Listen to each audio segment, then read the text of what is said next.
So you've created your email opt-in freebie to get people onto your email list, but now you need people to see it so that your email list grows and you start making more money so you can optimize your email marketing for your business.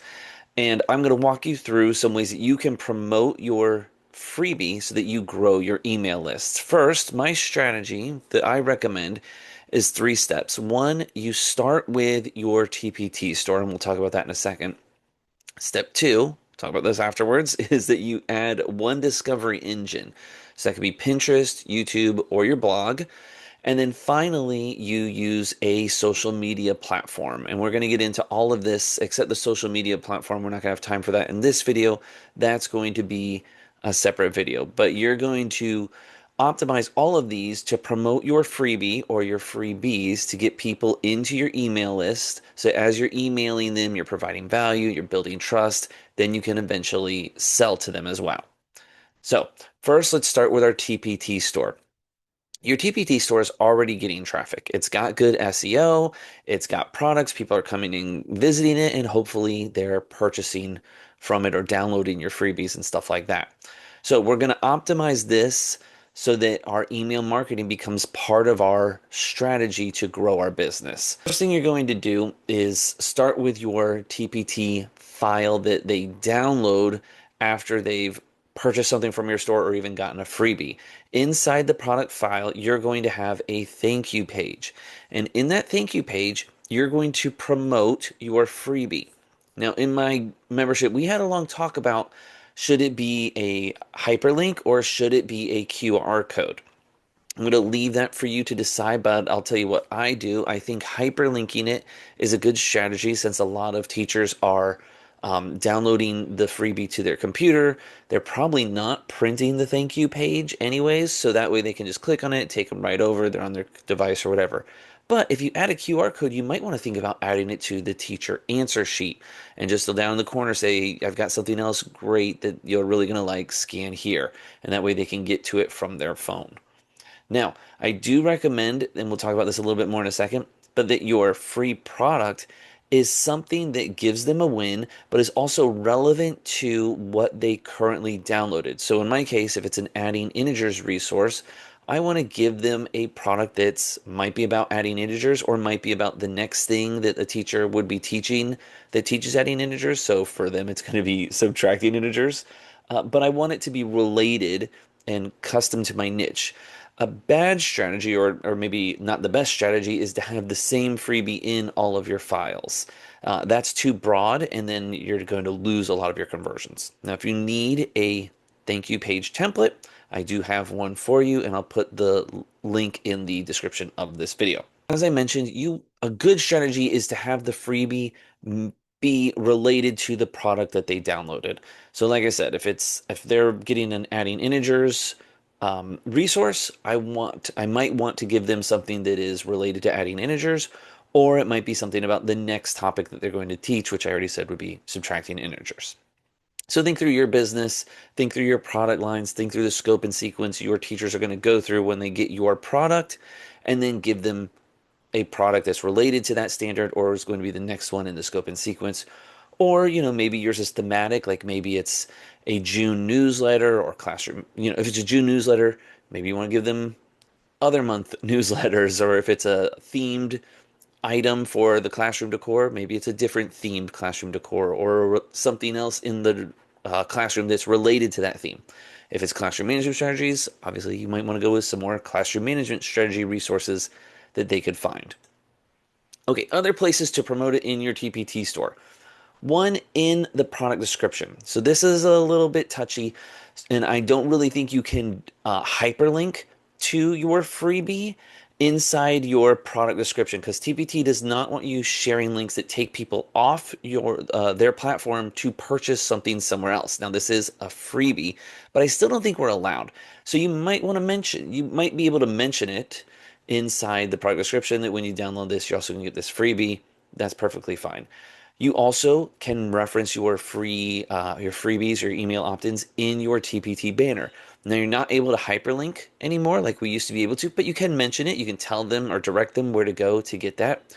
And you also are allowed to do it inside your TPT bio. So these are some more ways you can optimize your TPT store to get more traffic and eyeballs on those freebies so you get more people on your email list. The next place that we're going to talk about that you can promote your email opt-in is email collaborations. Now, a lot of people hear the word collaboration and they think about these big ones that we see sellers often do, where a bunch of people will come together, they'll all contribute a product, and then they all promote this giant bundle of products. And that's a great collaboration. It definitely works. But that's not the only strategy that there is to use for email collaborations. You can just reach out to other sellers or bloggers or YouTubers or podcasters or whatever who are in your niche or in a adjacent, there we go, an adjacent niche, and you can ask to do a email collaboration with them. And that's a great strategy too. I could just reach out to Cindy and say, Cindy, I serve middle school math teachers, you serve middle school math teachers. How about I promote your email opt-in freebie and you promote mine? So I'll send your freebie to my list, you send mine to your list, and that way we'll both be benefiting from this. So why are collaborations so powerful? Well, first, when I'm emailing my list about Cindy's product or the big group product that I've gotten into, my audience already trusts me. So they're likely going to listen to me. So for Cindy, she's not trying to sell something to a cold audience. And I say sell, I mean download the freebie to a cold audience. This is a warmed up audience, one that I've already warmed up for her, and she's getting advantage of my trust. It's like my trust is being transferred to her through my audience for this download. It's also a targeted list. Everyone on my list is going to be, that niche. So it's going to be perfect for Cindy and vice versa. You don't have to spend any money in this circumstance. Everybody wins. It's a great networking opportunity. So this is a really good strategy to use. Now, how do you do it? Well, one, if you are in Facebook groups, that's the big place, and maybe some subreddits where you find the people who are doing the big collaborations where lots of people are contributing. Maybe you're inside a membership that does one. Those are all great strategies. Or you can just find a person who's in your niche and reach out to them. And both of those are acceptable strategies that are going to work really well. Now, before you reach out to somebody, I do have this checklist that you might want to go through in your head. Just things like make sure that you and them are in the same niche, or like I said, adjacent niches. For example, if you're a second grade math person and you're reaching out to a second grade ELA teacher, a lot of times the second grade teacher teaches both, so that could work really well. Or maybe you're a science teacher, but you're reaching out to a STEM teacher, things like that. So you want to make sure that you have same or similar audiences, that they have an email list, that you trust this person, that you agree with their content. You don't want to find yourself aligned with somebody who later is saying something that you totally disagree with.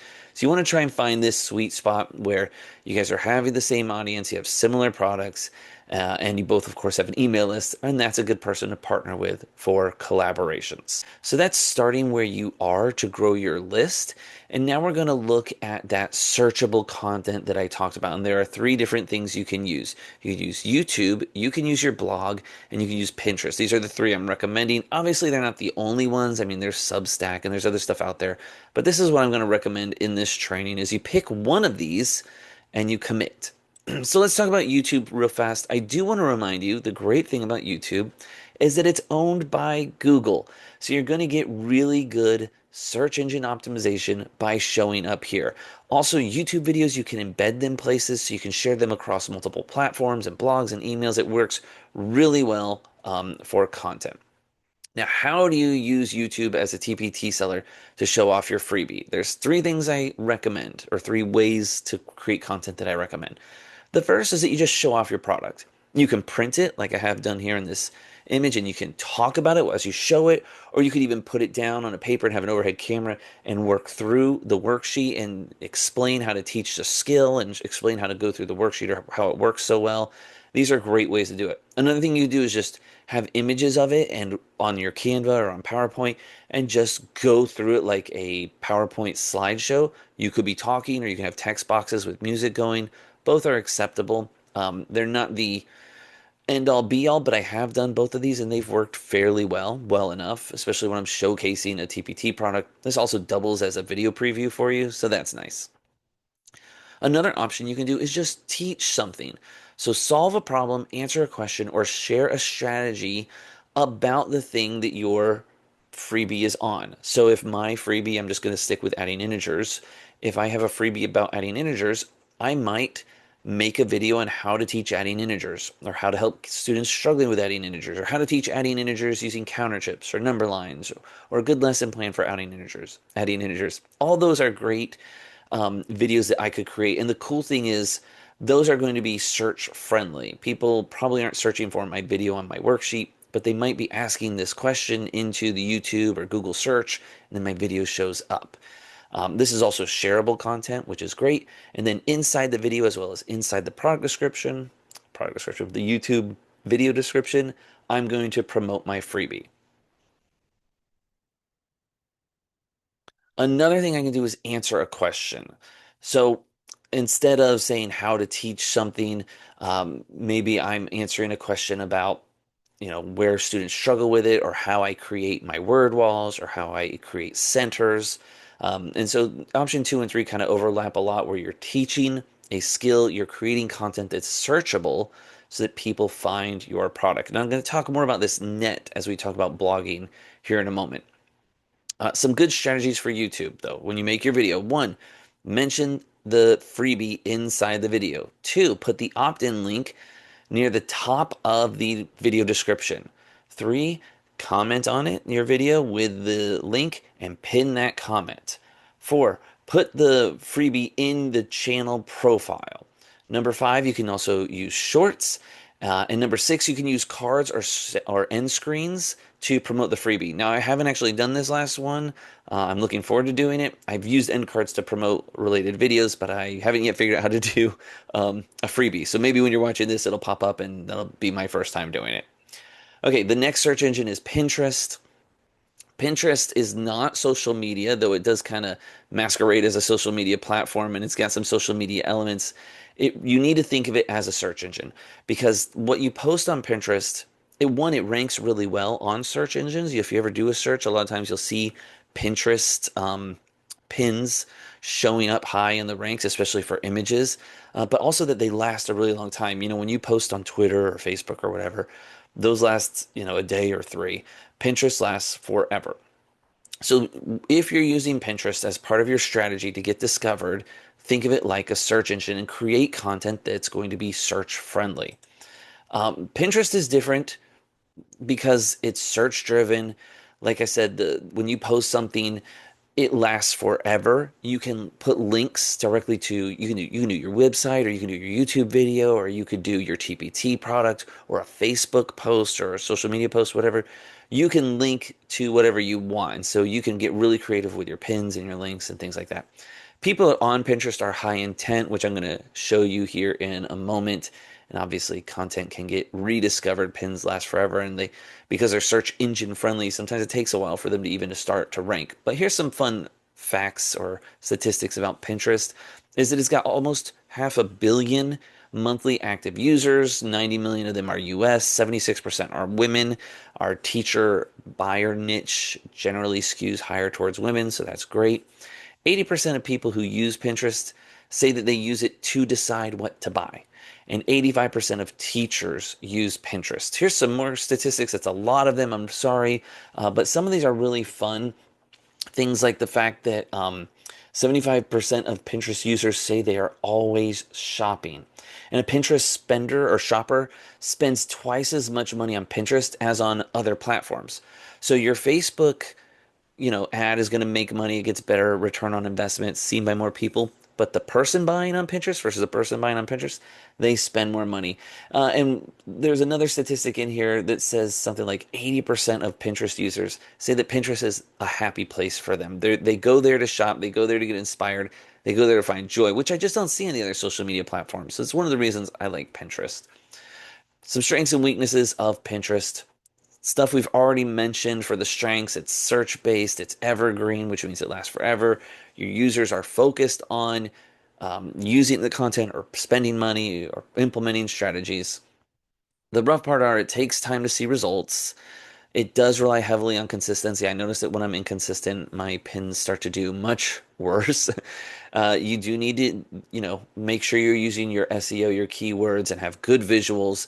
And it's not, you don't get the same opportunity on Pinterest to build a relationship like you do on other platforms. So you're not building this big audience that's coming there for you. Although some Pinterest experts will tell you that, and they'll tell you to brand your pins and things like that. And of course, that can happen, but it's not primarily what's happening. In fact, something like 85 or 95% of pin searches are unbranded, which means they're just pulling up even small accounts like mine or yours can compete with the big guys on Pinterest, which is one of the weaknesses, strengths, I think. Okay, why do you need to be on Pinterest? For all the reasons we've already said, it's a positive place. You're going to get good traffic. It's going to last forever. You really need to be using Pinterest. If you're not, and I've got lots of great videos on my channel from different Pinterest experts and Pinterest strategists who are going to give you a lot of higher level skills than I'm doing in this training, of course. But remember what I've said so far is that you need to select one platform that's going to be your search-based traffic. And so that can be YouTube, it can be Pinterest, or it can be your blog. How to use Pinterest before we move on to blogging. First, okay, it says don't pin the product. I do that, and I'm sure you do too, but that does not work really well. A better strategy is to ask a question, talk about the problem, talk about the solution, and make that the topic of your pin. So, when we get into the social media stuff, you're going to see more of this flow at the bottom, but you're trying to create helpful content that gets discovered, and people from finding that discoverable, helpful content, they are directed towards your freebie. And from there, that's where your welcome sequence and your email funnel takes over and you start to get the sale. The last thing we're going to talk about for searchable content, and probably the most effective, this is the one I like the most, is blogging. I said most effective. YouTube might be more effective than your blog. In fact, they're all really effective, but this is the one I really like because if you have a website, you can direct people to where you want them to go. You kind of control the flow of what they see and what they see next and where they go next. So there's a lot of great reasons to have a website slash blog. But your goal here is to turn helpful content into long-term traffic that gets onto your email list by downloading your freebie, and then you continue to serve them. So why a blog? A lot of these are similar to what we said about YouTube and Pinterest. It's very searchable. It lasts forever. What's great about the blog is that you own it and everything there. So you're not dependent on an algorithm. You're not dependent on the platform suddenly changing the rules. You own everything there. Um, you do get to build trust, which, we were talking about Pinterest. You don't get to do that, but on your blog, you can provide lots and lots of value. They can come there and read my post on how to teach adding integers and then find all my other relevant content on that same page about adding it, like the different strategies for adding integers and free resources or paid resources or a course or whatever. And then they can just keep going down into get deeper into this funnel where they're trusting me very quickly in a short period of time. It's also the traffic that I'm getting there is very targeted. People are not coming onto my blog if they're not a middle school or high school math teacher. They're just not. So they have to find me for a reason. So once they're there, I've got the right audience. And blogs are perfect for your email opt-ins. And you can even do more than one email opt-in if you wanted to on a page. So as we've said with Pinterest, and as we'll say with social media posts when we do that video, don't just blog, solve a problem. Don't just say things like, here's my new worksheet on adding integers. Instead, like we talked about, think about all the questions someone's going to have for teaching adding integers and answer those questions. Think about all the problems they're going to run into when they teach that skill, and then try and help them overcome those problems. And in so doing, you're going to build their trust. And then when you offer them a freebie or a paid product, they're going to be much more likely to accept it. So this is what I teach in my membership is think about your topic. So in my case, it's teaching adding integers. And then make a list of every question or problem a teacher will have when they go to teach adding integers. And I've already said it in this video, but I'll say it again. It's like how to teach it with manipulatives, how to create a good word wall, how to teach it using stations, how to remediate my struggling students, how to progress my stronger students, how to assess them.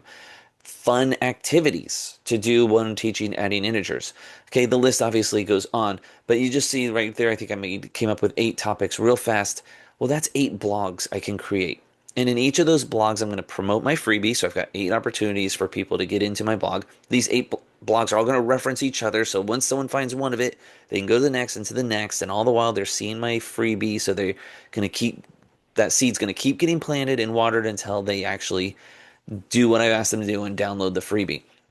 But the other reason we're doing this is we're casting a big net so that anytime someone goes onto the internet and they type in a question about adding integers, my content will appear. If I just do one blog that's how to teach adding integers, they're not going to get discovered if they go in and say, help me create a word wall for adding integers. But if I've got my word wall posts, I've cast this net and so I've got them and then they can find my other stuff and get on my email list. Okay. Match the freebie to the blog post. We've kind of said this already with our other stuff, especially on our TPT page. But if my freebie is an adding integers activity, it should go on all my posts about adding integers. It should not go on my post about slope or my post about classroom management. So match the freebie with the blog and the content that you're creating, and it's going to do much better. Where should the freebie appear? 3 places: the top, the middle, and the bottom. So it needs to be at the top, and you're kind of just planting the seed. So you just kind of mention it as you're going through. When you get to the middle, I like to show it off. So as I'm teaching the reader how to do something, I say, hey, this strategy is utilized in my adding integers worksheet. And you can get it by clicking here.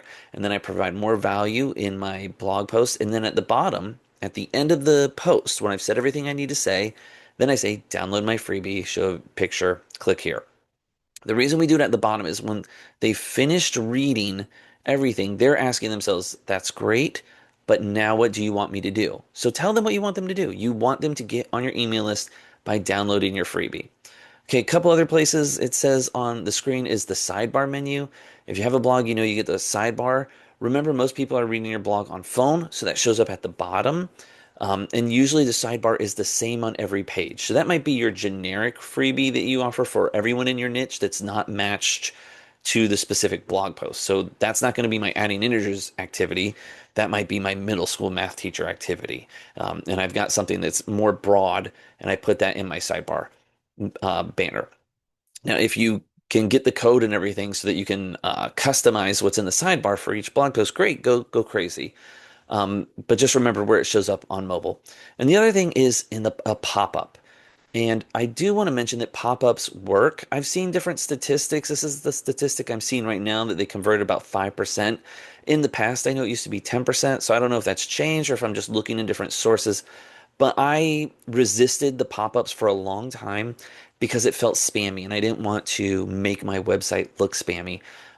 But recently I've added it and I've noticed that it hasn't hurt my traffic, it hasn't hurt my stay on time, but I have gotten downloads.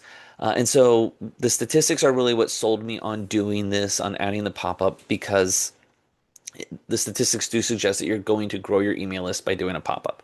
So again, with the pop-ups, follow these same strategies. If you can customize it for each blog post or each page, try and make the pop-up match what the content is about.